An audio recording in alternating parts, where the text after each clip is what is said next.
C'était le moment, quand il a trouvé que c'était le moment, il a parlé à l'église. Voilà voilà ce qui est arrivé. Bien aimé, pour papa, moi, ça n'allait pas coûter même le jour que on va enterrer parce que au moins une minute. Ça c'est selon toi. C'est créer du désordre. Ça c'est selon ton sentiment non, personnel. papa, ce n'est pas un sentiment personnel. Ça, c'est ton sentiment. Je suis journaliste de formation et je sais de quoi je parle. Mais tu ne dois pas, non, je suis en train de non, papa, je ne le dis pas, mais je lui fais juste des remarques. Voilà. Non. Étant donné, non, papa, s'il a ses conseillers à lui, mais il ne fallait pas le médiatiser. Étant donné que le Vec Mukuna a médiatisé cette information. Quand on l'a vu marcher, pas comprendre que place Azali. Ils ont compris que là où il est, il sera guéri. Il sera bien. On a envoyé des gens. Le fait d'exposer Gigola a créé ces pressions. Pendant que le Vec était en train de dire était en train de parler à l'église que Gigola disait que j'ai commencé à avoir des pressions, je suis censé de quitter l'église parce que tous sont à présent pour Zaki Bandek au solo là. Je suis censé de quitter l'église parce que je suis en train de recevoir des pressions. Les pressions Zaki liées, il y a image déjà et Tambola qui Gigola est sérieusement malade. Et de personnes qui ne croient pas au christianisme, on va croire à un médecin, on va croire que c'est non Gigola, trouve-toi une maison, soigne-toi. Va à l'hôpital. Or makambo ya Gigola ezaki spirituel. Il y a une place dans la zone là. Soki makambo ya Gigola et même mama qui na coulisse. Comment dit-on ça là qui na moi na mon papa. Voyez, on avait un enfant ici. Musicien mon voyage. Un musicien était venu ici. Après une année et demie. Il y a souffrance. Des souffrances. Tout ça mille points d'ailleurs. Nous avons prié pour lui. Attends. Il a marché. Elle a 10 000 ans. Il a même porté les habits lui-même. Il a commencé à bien marcher. Mais vous savez ce qui s'est passé. Mais vous voyez le Kolekani. Si aujourd'hui, avec nous, on parle que nous, si tu as péché témoignage, c'est peut-être pour le cola qui s'est battu. Ne négligez pas l'église, car dans l'église, il y a la vie. Ne négligez pas l'église, car dans l'église, il y a la protection. Pasteur Mukuna a confirmé ma Ligola. Ligola a kangi faire Gola Nchor. Alors, que moi, je condamné les journalistes qui Noli. Bon, condamné bon point. Parce que quand la personne était sous l'émotion, on a un journaliste, na Monique Zeis, Néozana Oya Mabe, on a Makamolino Loba, mais il faut le poser la question. Batubayate, Obanda Bango Mabe, invitation au ardoise.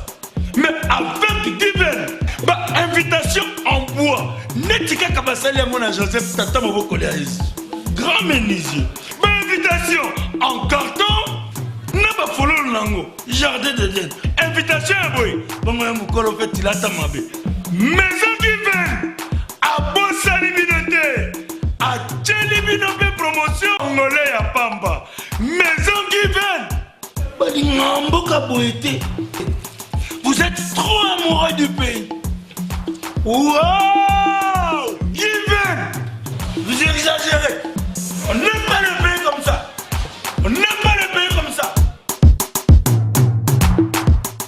Congolais solo.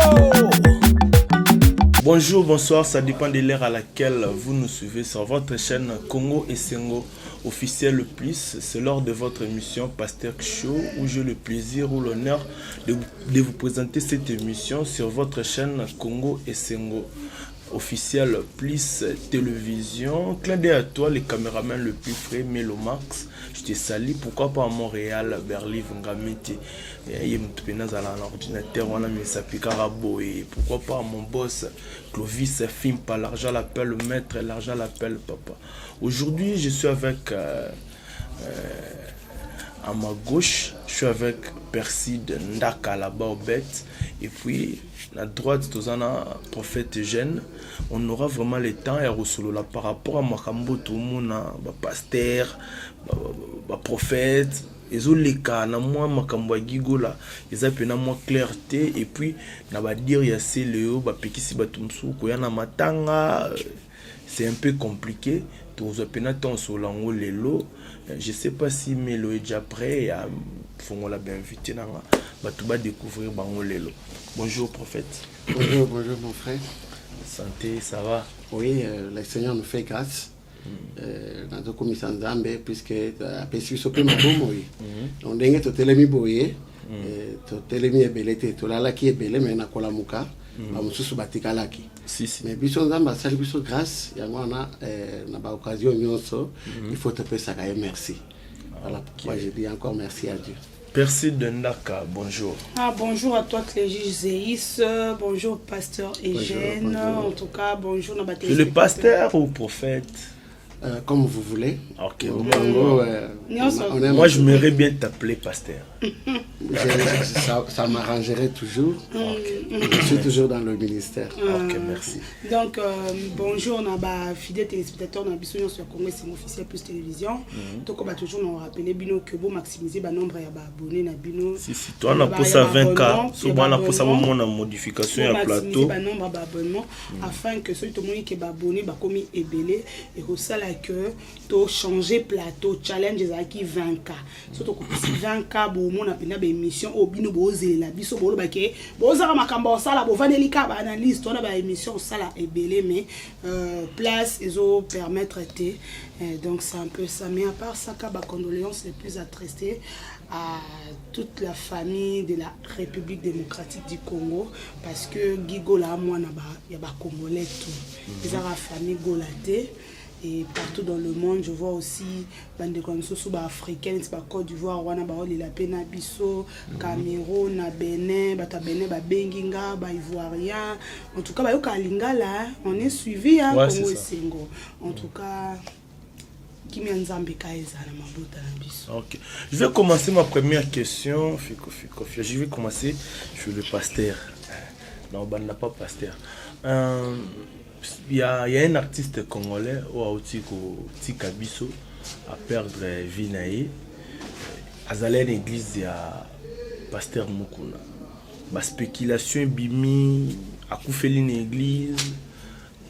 A coupé boy bamsu balobi bamsu mais bande ko takinyo plus église qui a coupé kuna pasteur a kanisa ka obi qui c'est pasteur a kokiti. Et après, en pleine prédication, tout le monde, pasteur Mukuna, a dévoilé qu'il y a eu au botolaye, botolier, Mundimi, ou azalagi le roi malade dans cette église, botolier tant qu'il y a après 2 ou 3 jours à Koufi. En tant que pasteur, est-ce que c'est aussi important? Fallait répondre bango ou fallait tika? Merci beaucoup. C'est Pelimingi. Il y a une chose que je veux dire au public et à tout le monde qui nous suit maintenant. À chaque nouvelle mort, il y a toujours un nouveau sentiment. Chaque fois qu'il y a un cas de mort, sache qu'il y a un nouveau sentiment qui se crée dans le cœur de tout un chacun. Donc là, je vais profiter de matanga pour la. Donc, ce qui m'a koufi, au mounier moyen aloba mingi ezate me azolela. Mususu azoyemba. Liwa wana ezotinda ya yemba. Et moi j'ai les sentiments de prêcher. J'ai les sentiments de parler de la part de Dieu. C'est d'abord un signe. O ezola kisake non, biso nyonso tokoleka. Si si. David azobenga mwana na ye Salomon. Je pense dans 2 Rois, chapitre 1, verset 2, si je n'oublie pas. David a dit à Salomon, Salomon, mon fils, je m'en vais sur le chemin de tous les vivants. Cela veut dire, Moutunion Soyazo Pema, à un jour où il a déterminé qu'il y a Kolongwana Mokili. Mais formule d'être Yebakate. David était l'homme selon le cœur de Dieu. Imaginez-vous. Témoigner que l'homme selon mon cœur. Mais pourquoi il peut mourir? Parce que c'est la loi irrévocable. C'est le passage obligé. C'est Dieu qui a dit, tu es poussière, tu retourneras à la poussière. Je pense, l'heure revenue, où il y a total importance à l'église. Puisque Mikolo Yewuti Koleka, l'église est comme qui perdre crédibilité. Si, si. Il y a des pasteurs qui peuvent dérouter. J'arrive. Comment l'église est comme s'il n'y a plus la puissance de Dieu. Comme si l'église n'a plus son importance. Et bien alors, par rapport à ma cambo et comment, ils allaient qu'on pêche une occasion, il y a qu'au talisabatu, mutuya ya église. Église est abartée. Église est la salle de théâtre, mais église est allée bisika mutuazo kutana bonzambe. Église est allée bisika mutu, c'est-à-dire ceux qui va échouer mutu libanda, mutuana yena église, je crois bien la gloire de Dieu va se manifester. Si, si. Et ce qui est arrivé par rapport à Makamwaliwa, oyo komi. Tantôt ba me maquiller dans l'église, tantôt. Tant ba me mettre dans l'église. Vous suivez les témoignages. Quand on a prié pour lui, le monsieur a repris la vie. Il a repris vraiment, là, il est devenu normal. Et il devrait être là, selon directive du Saint-Esprit. Azalawana, va bonne la nous ponaï, va continuer dans le cadre de délivrance. Mon cher frère, je vous dis, dans le domaine de la délivrance, pourquoi bengana lelo, bengani molimo moko boya kindumba, ekei. Mais si mon molimo a kindumba, masanga pesa laki, moyibi pesa laki, lokuta pesa laki. Il y a de ces gens-là, on peut les délivrer en un clin d'œil, il est totalement délivré. Et il y a d'autres cas, tu peux aller, ça vous prend du temps. D'où, masenga qui vendre dans l'église, va bonne la ponaille, va continuer ponaille. Ça n'a pas tenu. L'église a son importance au Congo. L'église au Congo joue un grand rôle. L'église récupère les gens abandonnés. L'église récupère de maladies incurables à travers les hommes de Dieu. Le Congolais, c'est un pays béni, non seulement des minerais, des coltans, mais au Congo, nous avons aussi des hommes de Dieu capables. Nous avons des hommes de Dieu appelés par Dieu, qui sont capables de donner la solution à un problème. Donc le Congo n'est pas seulement béni parce que nous avons des diamants, non, mais nous avons aussi Jésus. Nous avons aussi Christ.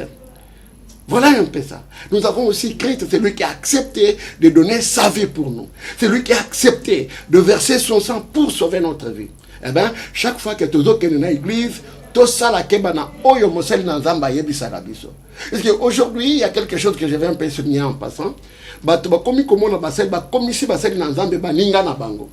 Alors bakomi ceux qui mosel na nzamba le bibo te ya changer à le baboy. Non, on ne sera jamais amis. Jamais. Tokotika la kozala basel na nzambe na bandi mitoko baninga. Non, mais ça devient ikabod.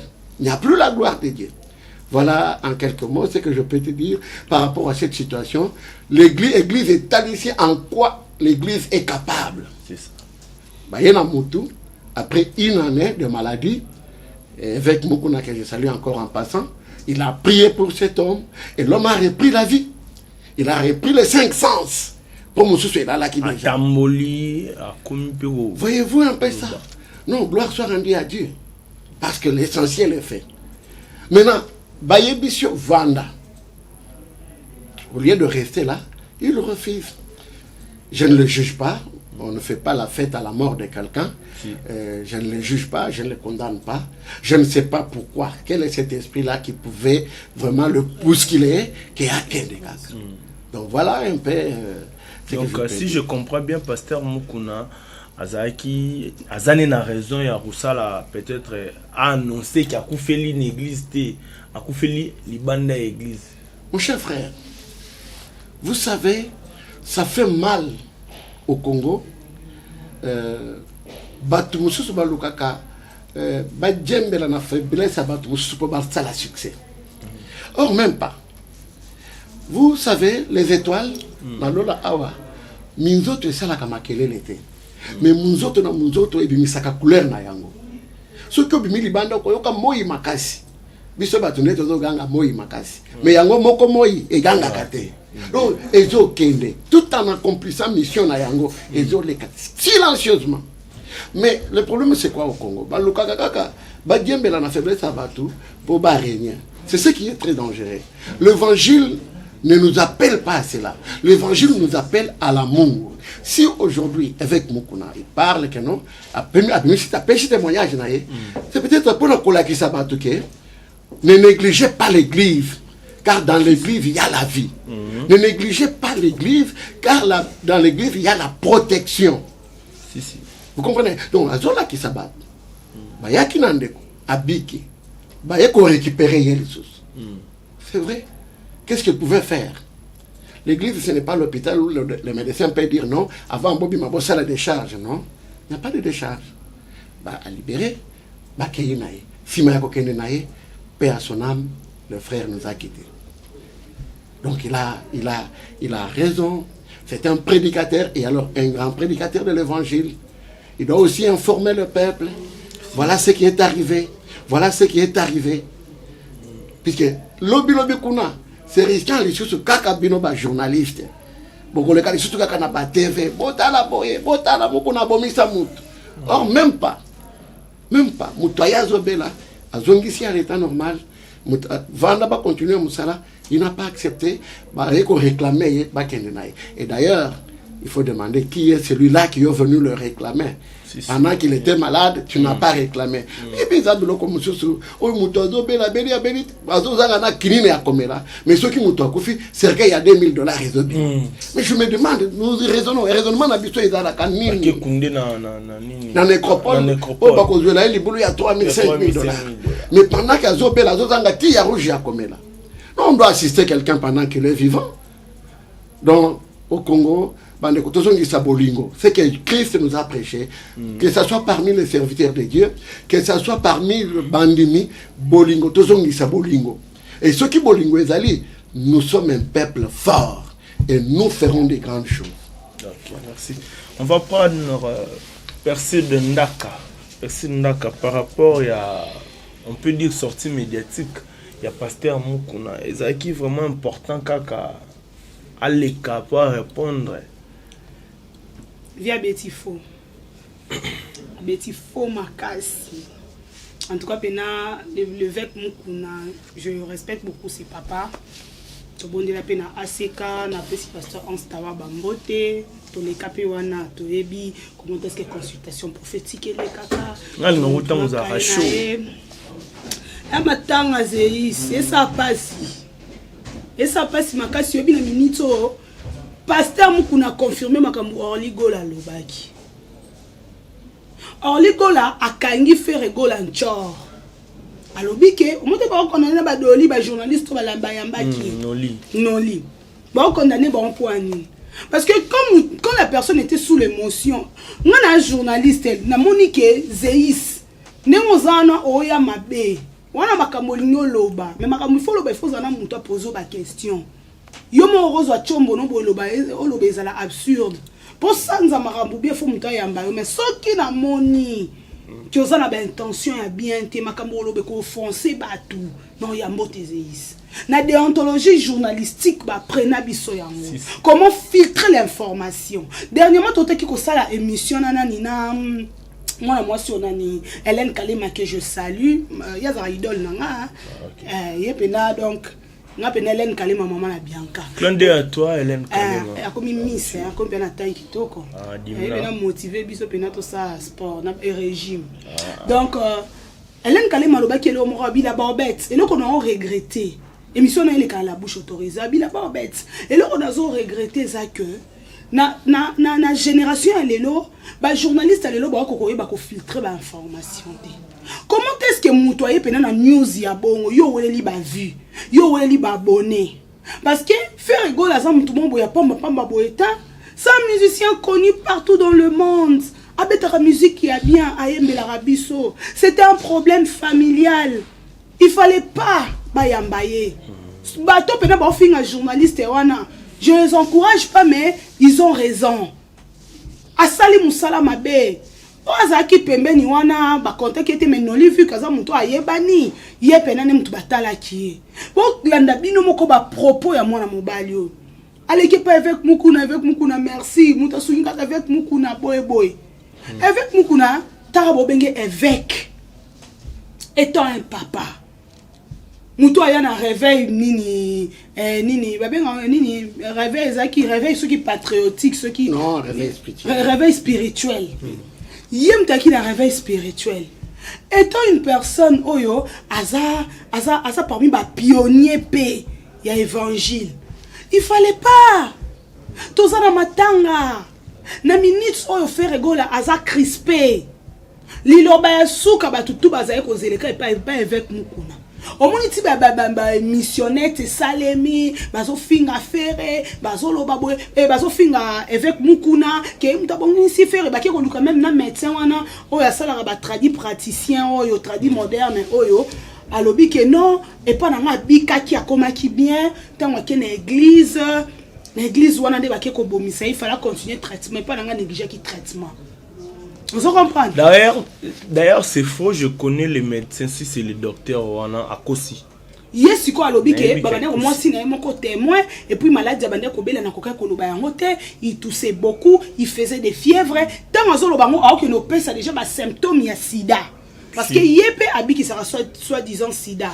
Batu na ndenge ba propos ba bazolo ba ke non eza tuberculose sida ben na ba maladie ebele na nzoto ba zona ba diarrhée ba nini ba tuberculose donc c'est kasaki na VIH parce que asaki mo mobali o asaki na mobulu ya basi bana na ende ba kufa ki mwase ya boti asaki na zemi ya boti mo na kufi donc mutu aza na sida ko bota facilement te ba makambo bimaki mais mutu o ba bane ko betisa mutu ezaki nani avec mukuna parce que avec mukuna yamba qui est à la place ya rotinde na église atinda ki na mais si on comprendre bien, yo olinga offert gobe biso que mukuna parce que mukuna sali ma benenge à l'autre. Et ça quand on faire gobe binoté papa.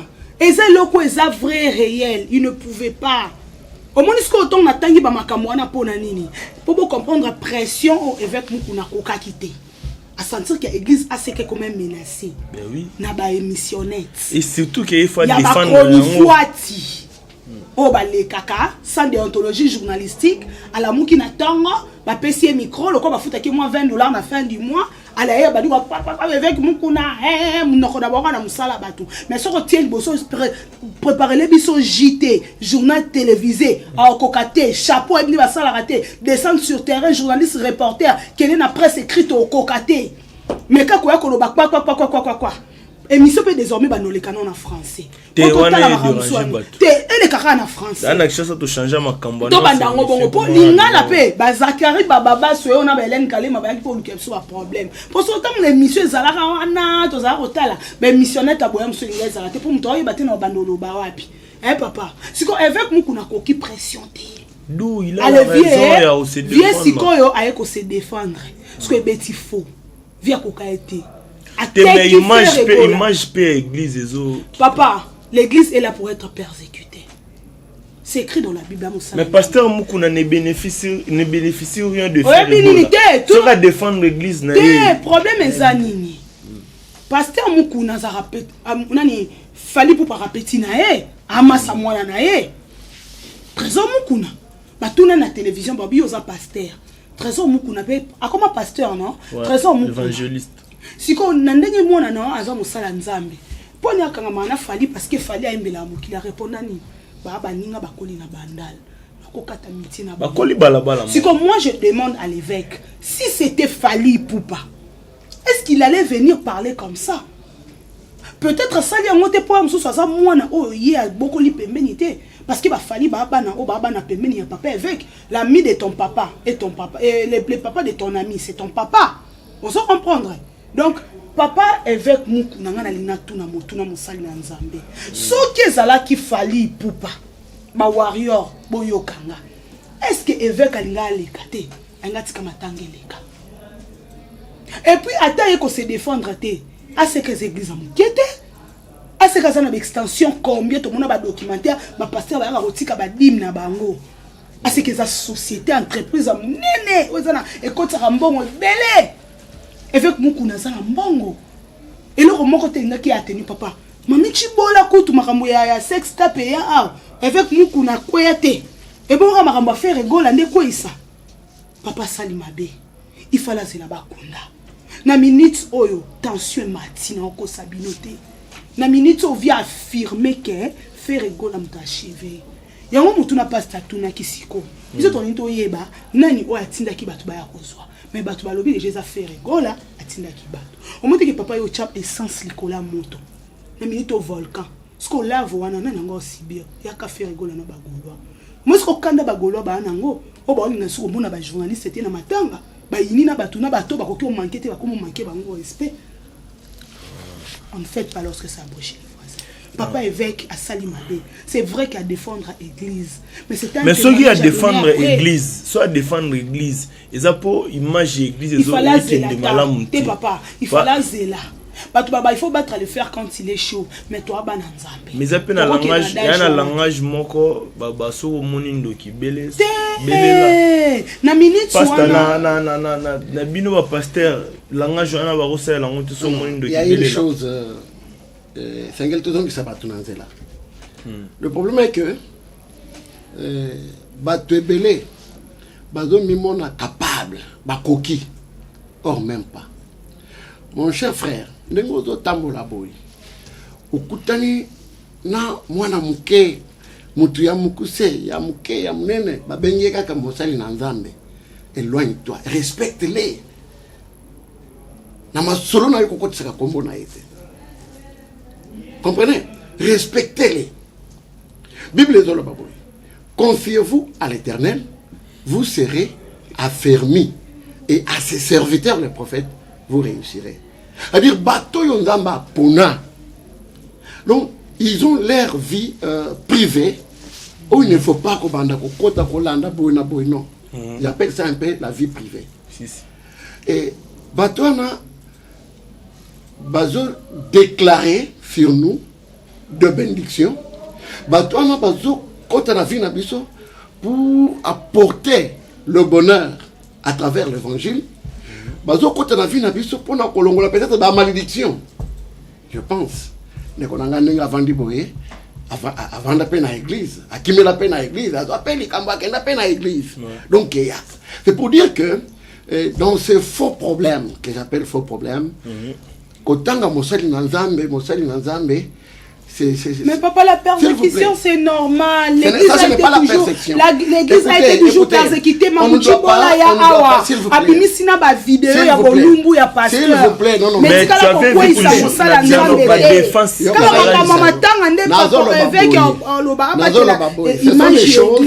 ce sont des choses.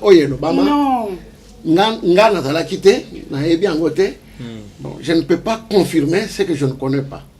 Mais néanmoins, pouvez pas. Tokoki ko banda ko pesa mosala nzambe directive te qui était pasteur Omoni, ce n'est pas le moment que tu pouvais parler ça. Non, on ne peut pas papa, dire. Ce sont nos papas. S'il vous plaît. Ça rappelle une erreur. L'homme de Dieu, l'homme de Dieu. Ils ont des conseillers. L'homme de Dieu est conduit par le Saint-Esprit. L'homme de Dieu est dirigé par le Saint-Esprit. L'homme de Dieu a ses conseillers dans l'église. Je pense, nous avons-nous à faire pour dire que non, ce n'était pas le moment. Laissez-moi d'abord vous dire ça. Pour dire que ce n'était pas le moment où il y a Kolobaté. C'était le moment, quand il a trouvé que c'était le moment, il a parlé à l'église. Voilà voilà ce qui est arrivé. Bien aimé, pour moi, s'il vous plaît, ça n'allait pas coûter même le jour que on va enterrer, parce qu'au moins il a minito. Ça c'est selon toi. C'est créer du désordre. Ça c'est selon ton sentiment non, personnel. Non papa, ce n'est pas un sentiment personnel. Ça c'est ton sentiment. Je suis journaliste de formation et je sais de quoi je parle. Mais tu ne dois pas non, je suis en train de non papa, je le dis pas, mais je lui fais juste des remarques. Non. Étant donné, non papa. S'il a ses conseillers à lui, mais il ne fallait pas le médiatiser. Étant donné que le Vec Mukuna a médiatisé cette information, s'il te plaît, c'est que les gens ne connaissent pas le pasteur Trésor et le pasteur Pascal Mukuna. L'église n'est à Simba à caméra. On a un peu cette information par rapport à ce qui s'est passé la fois passée. Que non, pasteur Azon qui mange à Gigo là à Panziang, s'il te plaît. Pasteur à Simba à caméra. Yo kanga na pesa nga mo accès yo pour pasteur azalara devant le cher azali bosu makambu o esale mara pour les kala airtag oui ba registrer na ba monteur ba kata image ya Gigo la pasteur akuna na cher ba panzango batindeli batuke Gigo la l'église mais même atendenge mukuna lobby na kati église ne il s'attendait pas que moi non on a travaillé dans Mercure Télévision. Ouais. Nazaki journaliste kuna. Nazaki chapeauté na le directeur Makola. Ou à l'époque, Nazaki directeur de production. Mercure Télévision, ils a chaîne ya Papa Nabiso voici l'homme. Ils a chaîne laïque, chaîne commerciale. Ouais. Chaîne naïe ou até akabani ezara nini RTVH. RTVH. Et nini yebaka tout ce qui se passe na likambu oyo etali média na église et ça toujours chapeauté par les chefs de l'église pour nani parce que la réputation du pasteur est touchée avant que information nyonso ezala diffusée ezala kana consentement ya pasteur et ya nani ya mukolo chaîne déjà prédication ezala en obligation à être diffusée. Non, je dis ceci, quand bakomi kolekisa to prier même na ba Bethel to bana komona il y a d'autres choses tant où les kabalobi bo kata signal nyonso parce que makambo ezoleka awa et sengete za médiatiser oui bakoka ki bel bien ko filmer nini comment culte lolenge lekelaki mais bakati signal parti wana. D'après personne, d'après yo, donnez-moi quand même le temps, on va peine s'exprimer. Parce qu'à deux fois, c'est compliqué. Non, pasteur. C'est comme si vous voulez donner une idée comment le culte doit commencer à se passer. Non, pasteur, je dis ceci. Je ne sais pas. Je dis ceci. Oui. Il y a d'autres séquences oui. qui peuvent créer de quoi qui peuvent créer de problèmes. Nakatia population toyeba ke tango to diffusaka information ezana ba makambu oyo ememelaka ba to oyo basali likambu ngambu yango omona même bango moko ba chef ya ba chaîne avant likambu eleka balobaka te likambu oyo faut bolongolango soki ezala ki to no mona même que directement ezoleka et loko moko ne salima ba kati signal lo solo so to mona ngote to mona ngo pourquoi nga naza ko insister pour na makambu ya Gigola était une personnalité publique pasteur évêque Mukuna azoloba très bien que Gigola azoloba ke na zuba pression. Pourquoi Zuba pression? Parce qu'il y a pas mal de gens qui ont Gigola dans l'église. Il y a d'autres gens qui ont donc, quand une église, c'est un péché. Non, pour papa, les autres. je dis ceci. Essayez un peu de me comprendre. Voilà, ça, moi, je ne dis pas que le fait que Gigola s'était décidé d'aller se rendre à l'église pour être sauvé, cela a été une mauvaise décision. Non, détrompez-vous. Ça n'a pas encore éduqué les autres. Ça n'a pas encore encouragé ceux qui sont encore restés. Le fait d'exposer Gigola a créé ces pressions.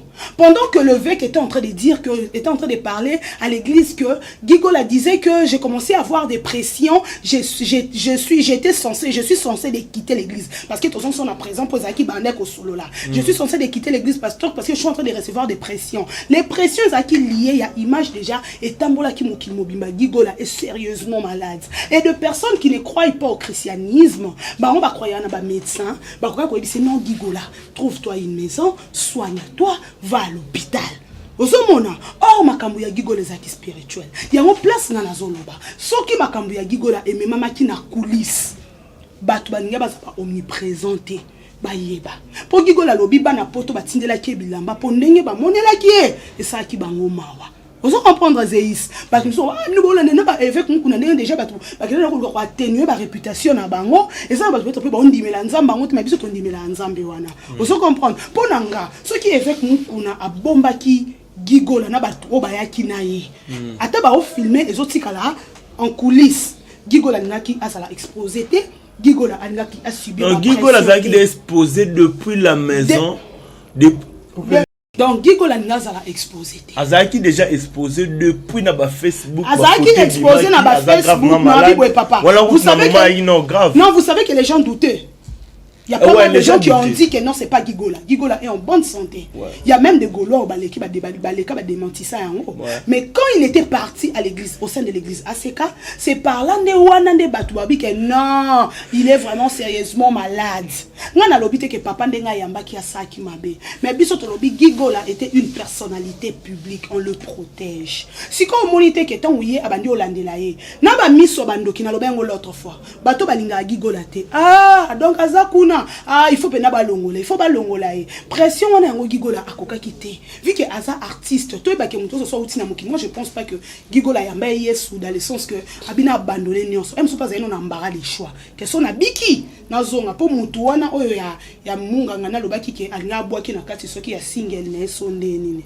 Ngana on loba que vu qu'il était exposé, il y a un mot qui m'a un problème là. Si que papa évêque, il fallait zela bakunda. Avant de la ramakambu na matanga tetongo bembeza na morgue. Aza quand même moi na une église na ye. Juste kaka pona ko sauver ata honneur et mémoire na ye, il était censé d'attendre qu'on enterre la personne. Ce qui va enterrer parce que mon boulot rozala anati. Ba biti kana ba msuba obeta mabanga na minute so famille za ya okabwana. Ye moko orligola lobaki. Il fallait baser la matanga ilika. Bakundi gigola nde papa non, orligola avolongo la famille pesa na cotisation. Apesi nini na ye ke bino bozo crispenga l'histoire était comme ça. Pour na minute wana batu place ko sangana. E rozali susu. E rozala te mwana bendana na ngo ya zuto vandi na mambo gigola. Pendenga za na morgue. Torobana ko kutana kaka kuna na siège place matanga. Lobby déjà bon. Donc veuillez mortière et kozala terrible na veuillez mortière boye ba ke bitumbe kozala kuna mami. Moi je vous dis qu'il y aura pas la paix parce que makambo papa avec un lobby affirmer penda que faire rigola bali pas nani gigola bali pas faire. OK, merci. Au moins place na yo comme OK, merci prophète Eugène. Oui. Rapidement pour tout clore dans sujet oui. Ma dernière macanisino. Merci. Makaisanga li poseza que bande ko topesa église importance toyeba pe ko respecter basel na Nzambe. Nazo senga na baoyo pe batikali. C'est le moment ya batu bandi mela Yesu. Kozela te na ba simba bozo kende ko simba et comme mayo nulle part. Ça va te compliquer la vie. Mais par contre le Seigneur a besoin de vous. Le Seigneur vous attend à bras ouverts. Il n'y a pas de prix à payer. Qu'on ne vous dise pas que moto ya kenda ki papa bonde la pona ye, kenda ki na saka mbongo papa bonde la pona ye, jamais. C'était une prière gratuite, c'était gratuite là. Ba bonde lié pona ye pamba. Donc Jésus a besoin de vous. C'est le temps de se convertir. Que oyo kasoni ke tango na kokende, ba koya ko mona nga na ba fan nanga, papa tango kokufa kozala yo moko me ba fana ba kotikala. Donc c'est le moment ya kondi Nzambe. C'est le moment ya kopesa moteme pa Yesu. Le temps est fort, le temps est très dangereux. Le démon a zokote dans des coins, dans des coins reculés pour pouvoir accomplir sa mission. Démon a zokote ba pratique ya mabe na kati ya batu pour na kobungi sa batu. Mais le Seigneur Jésus, il ne nous fatigue pas, il a besoin de nous, il a besoin de toi qui me suis maintenant. Atabisika ozali, zo engagement. Trouve une église plus proche de chez toi. Église oyo moni ke za pembeni e kokuta yo cher te transport unité okokende makolo sambeli pe ozongi ndako ya mutu ezali koyamba Yesu na bomoi na yo. C'est-à-dire okoki kozala na ba fan ebele. Je me rappelle ndeko Patrice Ayemba Nzembo aloba la popularité sans le Seigneur Jésus. OK, comme je disais ndeko Patrice Ayemba Nzembo aloba na partie en Nzembo na ya aloba la popularité sans le Seigneur Jésus t'amènera tout droit en enfer. C'est-à-dire okoki kozala na bato ebele babetela kayo maboko. Mais mokolo ya liwa bakozonga sima okokende yo moko. Eh bien, c'est une occasion d'inviter la population congolaise tondimela Yesu, tondimela Nzambe. Na kati ya bisimba simba, il n'y a pas la vie. Nakati abikota kota, il n'y a pas la vie. Et je vais encore plus loin pour rectifier un peu quelque chose que notre maman vient de dire ici. Église de mon côté pekisaka mutua kende hôpital. Exact. Pourquoi qu'on kende hôpital na yo, ozui bakisi, oye na église oye ko sambela.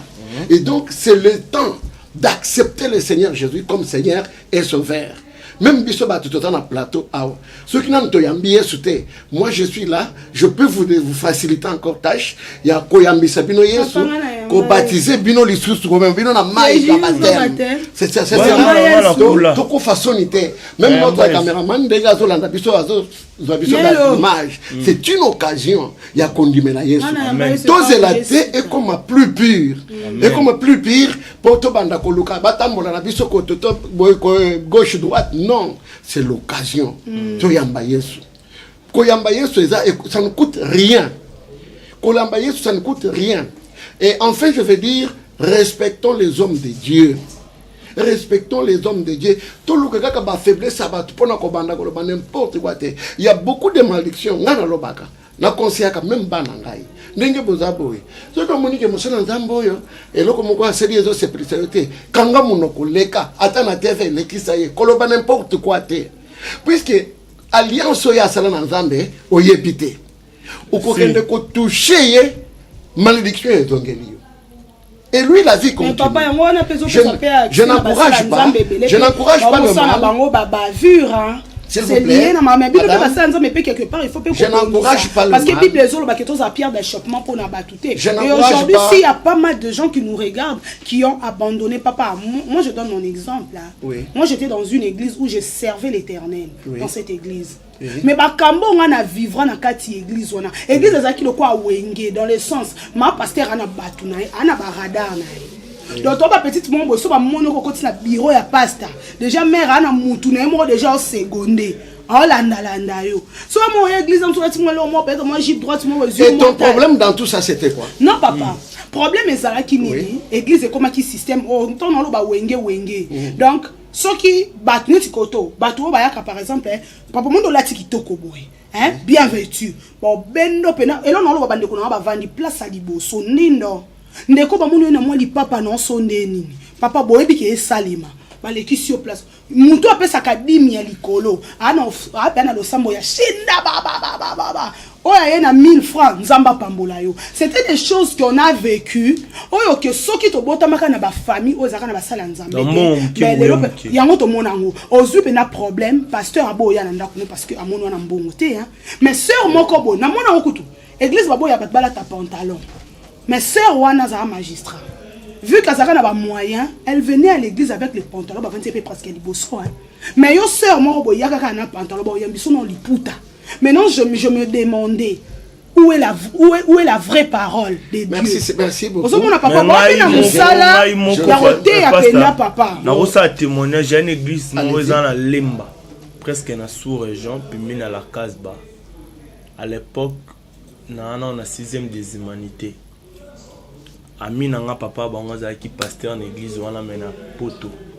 A invitant te masa to kende to na ba convention moko boye to kende to comment l'église wana la porte ba bisinga no cheta basse banine c'était à 2008 2009 Matissa na Matissa kanga ba bouton non l'église ba telemela wana foi munu ba na kangi foi munu ba lekisi master ba telemi singa masana pe mo akota ezate a telemi a ozelanga bakotsa batu ba frère wana nde na lo baboyi majone zonga ba ebisinga à l'époque église ana no ba pour soma place musu na kati ba ebisinga vanda côté to che ba tante libanda na kati da place batondi franchement ne lo mo chokanga lo roi ya ngote na lo ba atana kufa so église ezara ya ngobo memangate esko sa boete bo mamu te kuna te na okende te. Merci. Okay, maintenant, non, il n'y a pas na yo. Maintenant, yo ba boya ko tsopwani. Ah. Ba boya yo ba choli banda. Mais ba kimisu banda ya ba ko tsopwana kai. Parce que romo makamba ngo. Laissez-moi vous éclairer. Ya bon peto lo baka te poto banga ba sala nzambe. Ndenge église ezali, église ezali sika oyo ba récupérer ka mutu. Mutu a déjà à cause de la perdu, fouti. On les récupère. Vous comprenez ça? Tango mutoazo ya mbala ya liboso. Ça dépend, il y a organisation, il y a batuna. Hello. Non, mais ndenge na yebeli évangile. Comme je disais, ndenge batuna batwaza na organisation na bango. Liloba nzambe ezaka kamoko, la Bible ezaka kamoko oyo. Mais batu bayaka na église, bayaka na ba intention ebele. Mususu azo yaka kwa koyisa pasteur. Mususu azo yaka kwa aya kocha trouble na libala bato. Mususu azo yaka pe ayeko luka libala. Ndenge frère wana yemba ka bien atiangaka abala ngai. Imaginez vraiment monter ma passe. J'aime pas être négligé. Ce n'est pas grave.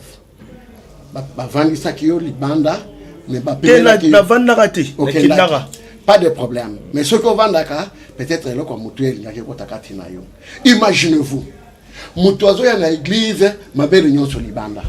Il vient chercher quoi? Ah bien aimé, c'est le temps de se repentir. Mutuazo ya na église, tout vêtement na yeza Libanda. Il vient chercher quoi? Mais Bobongis. Laissez-moi vous dire une chose. Maman, quand il lobanazo yebiso lelo. Ozalaka na lupango na bino bozalaka na mbwa. Attends taba, attends nyao. Nyama moko ozala nyao. Bon, OK. Tozwa nyao na bino wana. Olamuki kaka na tongo okutinya kuna. Nyao na bino wana telemi. Abisio patron na zaposa na lunette na yoyo, na za sortir na poko. Okosala ndenge nini? Non, kangi na mbwaka. Ah, okanga yoko bwaka. Voilà. Il y a aussi des hommes et femmes animales comme ça qui se présentent devant Dieu pour demander les biens de valeur. Et quand Dieu regarde, dit mais non, comme Jésus a dit à cette femme, Bilé Yabana, je ne peux pas donner à un chien. Moi, si on a un fils, attends, bana baliaka, oyekoyaka, bamba pe balia. C'est-à-dire, ceux qui bonyameza katina mutu, la première des choses, il faut travailler ça. Tolongola na no bonyama elungwa. Un homme, une femme animale n'a pas de raisonnement, n'a pas de réflexion. Elle pose des actes comme elle veut. Vous vous imaginez, nous autres, peut marcher nu, peut à la kindumba partout, peu importe, donc c'est sa vie. Alors, un homme normal, créé à l'image de Dieu, il doit y avoir la différence. Mais Christ est venu pour eux. Je viens, mais c'est ça. C'est-à-dire, quand Jésus te récupère, madame, laissez-moi vous dire, c'est-à-dire, ceux qui sont à récupérer, il faut tout le monde un changement, il y a soit récupéré. Tu ne dois pas me dire que tu pries, tu as Jésus, mais je ne vois pas le changement en toi. Non, même pas. Mais papa, non, voilà un peu ça. Bino, à la place d'enseigner les gens le change, ou d'apprendre aux gens, ou à prêcher l'évangile pour que la personne change, au contraire, vous vous intéressez au matériel. On a vécu ça dans le sens. Une sœur qui vient à l'église avec une petite jupette, mais qui travaille à la banque, peut-être autant à Komboté, dans une banque autant à Komboté. Quand elle arrive à l'église, elle est bien traitée qu'une sœur, ouais, ça la nulle part énergie pas me cousser. Au moment où nini, bah quand on va vendre, on va passer foulard, bah chez mes sœurs, wana, bah bon côté parce que bah bini, on y a dit maman longa, on y a offrande à solo, mettre assuré ratio à pasteur. Il y a un peu papa s'adresser pe non à basala. OK. On a tout ma peine à sujet. Je te dis na sujet parce que tout le monde avec moi papa. On va clore sur le sujet. Il fallait tout côté dans le sujet rapidement, parce qu'on court derrière le temps. On a mis le max à signaler déjà pasteur, deuxième sujet, est-ce que vous pouvez interdire que non, matanga ndengeza bonde konanga kufi toleki nanga kufi batuboy mutuboy net tozala toyoka na tena ye mutuboy matanga bayate mutuboy azoloba mabe pona matanga boy. Merci beaucoup mon frère. Bible zoloba esengona mutu azokota na ndako matanga koleka mutu azokota na ndako afete. Parce que na ndako matanga mutu nyonso azalaka na leçon personnelle. Et je ne trouve pas le pourquoi. Je ne trouve pas pourquoi. Vous comprenez? Je ne trouve pas. Et là, au revoir et à Souka peut-être. Puisque dans mon autre côté, là, comme on a été. Peut-être là où le Seigneur nous a réservé une place, on peut aller se rencontrer. Donc, et dans le sens T, il y a ça n'a pas de sens. C'est comme moi aujourd'hui, ceux qui ont confié au Koyate. Ceux qui ont confié au Koyate. Journaliste, mission. Je veux venir, je ne vois pas quelque chose qui peut m'empêcher ou bien qui peut impacter sur ma vie puisque donc voilà, je veux dire que ça n'a pas de sens, ça n'a pas la raison d'être. Dire que ça me rappelle encore quelque chose. Namatanga mama lekinanga kufaka makitambo. Nga nazote ya ba téléphone nanga ezaki na kiti. Namona ba jeune garçon mibale. Ba jeune garçon na ba balati uniforme noir blanc. Tango ba komi ba bandi ko sala net protocole. Donc bazo vandi sabatu na nilongo bazo vandi sabatu kan ndenge vandi sabatu malamu wana. Le Saint-Esprit m'a dit, est-ce que dans ma tanga va prendre la motivation à revendre? À un moment, j'ai... Donc, nous devons ouvrir l'œil. Et surtout, le lème on a biso. Qu'est-ce qu'il faut dire et qu'est-ce qu'il ne faut pas dire? Qu'est-ce qu'il faut parler, qu'est-ce qu'il ne faut pas parler?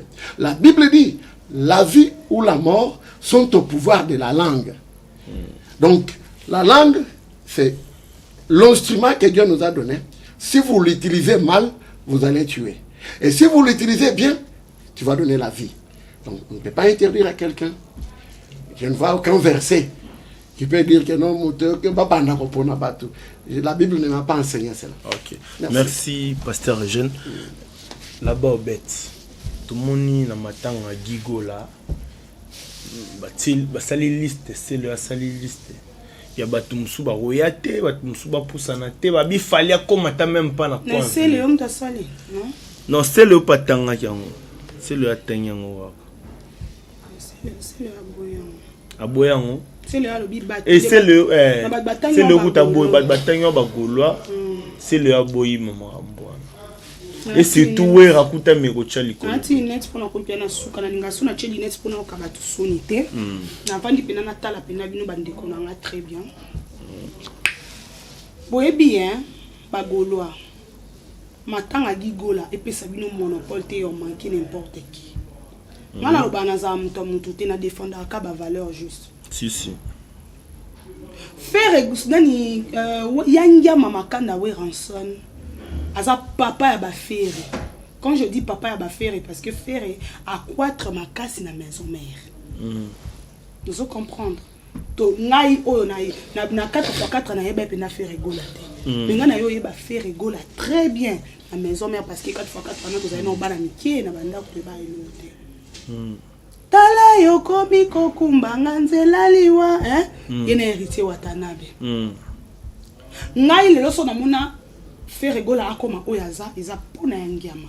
C'est le scram alobiango ba Bill Clinton ba JDT mulopwe ba Lacoste boza ebele oyo yangiama a formé maboko nae. Lelo ceux qui fait rigola comme ko sala info perso parce que ezena yangia maman bope azaki na info perso. Donc on lobana biso nyonso mais to sakana na baboti te to sakana na bato baba grande boso na biso te. Malédiction ezaka te ozongo pas pasteur même pas muto aza lokola moboti pa na yo yango moni pe ba bina filé wana va balonga ba orchestre ba luka baza bien ba président na bango ba kenda na ba bénédiction. Oh bo sala wana skoto yebi te bolela gigola bino moko kasi. Oso pe ngia ma matanga na pe lobelo ta. Papa wera kufa ki fera yaki. Te. To mona bikinto na ya. To mona sele o pazala kawana. Mais est-ce que biso to mona ki présence ya nani ya faire rigola. Mais ngia masoko yeza kwa papa. Soit présenter ba condoléances atangi komba faire tende salini. Yo t'as l'accès matière. Qu'est-ce que faire rigola présenter ba condoléances et pas ngia mata? Si ouais en son à salle à présenter ma condoléance. Atangi komba faire parce que la famille Gola est grande, c'est pas que faire rigola. Azamba ya zambale ki na ba on a kati. Et puis baza famille munene parce que Gigo la zaki artiste munene o batneso ba pas qui est à présenter ma condoléance na batneso l'essentiel à sali acte. Nous ko ngia yangia masani quelque part pas musicien. Asa pe ki musique ni na où est le problème? Parce que maintenant pas musicien, à quoi peut va que tout le monde sait le scram wana lobi mutu nyonso aya matangi komba falite. Cela ne veut pas dire que lobi fali ya tete. Baradana mo ba garde esprit na fali mo atanga fali ezate malobi mututu. Alors peut-être à l'exception de banguna alobi mututu aya. Ko pekisa bat ko ya matanga. Batu pe bako ya te parce que na matanga na bolamba Thompson te fufu te nini te timoso ki pe nini te oye ko komisa batu minene. Au contraire ya place mawa. Ma commis même maison au jour du malheur réfléchi dans le sens que n'engende ko miso na ke yo pe lo ba pe na ko na ok veut dire que ngape mko les ali non sa nini non kende toute la beauté au gigola za kinango na ndenge gigola ke ko kufela. En tout cas, tu comprendre que vanité des vanités poursuit devant. Et comme pasteur Olobazan a raison, il faut accepter Jésus tant ou tant où il est allé. Ozana makolona maboko na yo yamba Yesu. Clara de London, maman pe koko ya Gucci na pe siombo te mon papa Bebel Zankula depuis Londres na bi vraiment que nzamba lo la hasard au contrôle de makambo nyonso to sala rande to kanaki. Ni boakil mabanga ça qui na plus. Boaki kamba mo pona bito comme na suka papa. OK. On est arrivé à la fin de notre émission. Je sais pas si pasteur Eugène a un amour ba programme et puis ba dédicace rapidement. Programme ya liboso yo nakoyi kopesa mutu nyonso azolanda biso ezaka ngonga ikoki ya kondimela Yesu. Tozali lisusu na temps ya kokota na ba n'importe quoi te. Tolanda ba distraction te, soit ya ba journaliste, tolanda ba distraction te, ya ba toyo bazoluka ba polémique oko izanga tina non. C'est le temps ya koyeba nzambe, kosalela nzambe. C'est le temps ya kotambola na bosolo na bobangi nzambe. Na zo pesa bana nyonso ya repentance sali mbote. Bisika bozali tika nzambe abatela bino to zala kaka na kati ya mabondeli nzambe azokokisela biso mayaloba promesse na nzambe epolaka te vraiment na pesi bino nyonso mbote na kombo na Yesu to banga basali na nzambe to respecter église esika babengi église bato bazosangana bazosambela ata papier mouchoir kobwaka na cité opangusi otie na poche po eza esika bonzambe ezokita. Vraiment, je vous aime beaucoup. Numéro nanga ezali 09 97 58 08 58. Tolobi 09 97 58 08 58. C'est prophète Eugène. Nyonso peut-être nous ana mitungisi makambo etali spiritualité nous amena biso aza au rendez-vous. C'est au prix de rien. Le sang de Jésus qui a coulé sur la croix est là pour nous sauver tous. Kobangate, Nzambe akozala au rendez-vous. Bisika nyonso zali toko répondre. Nous ne sommes pas de ceux-là qui marchent pour mutaza na mbongo ndeto kende kotolanda et non. Ce tambolaka puisque la Bible dit allez partout, faites de toutes les nations mes disciples. Vraiment que Dieu vous bénisse. Okay. C'était là le pasteur Eugène. J'étais aussi avec Percy Naka. On est arrivé à la fin de notre émission. Je profite encore de l'occasion pour saluer Melo Marx, pourquoi pas, à Berly Vungamete, à mon boss Clovis Fimpa, à Frizi Kipa, l'ingénieur, je te salue, pourquoi pas, à millionnaire Miguel Dangote depuis l'Est, je te salue, à mon frère Franck Comedy, gouverneur de Washington, je te salue. Ça n'est fini pour aujourd'hui. On se retrouve au prochain numéro.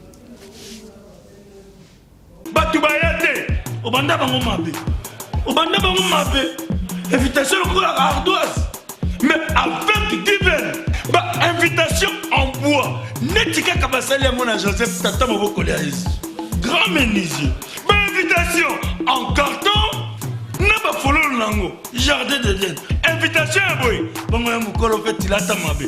Maison Given. À Bossa Libinoté. À Tchelibinoté promotion. Angolais à Pamba. Maison Given. Vous êtes trop amoureux du pays. Wow! Given! Vous exagérez. On est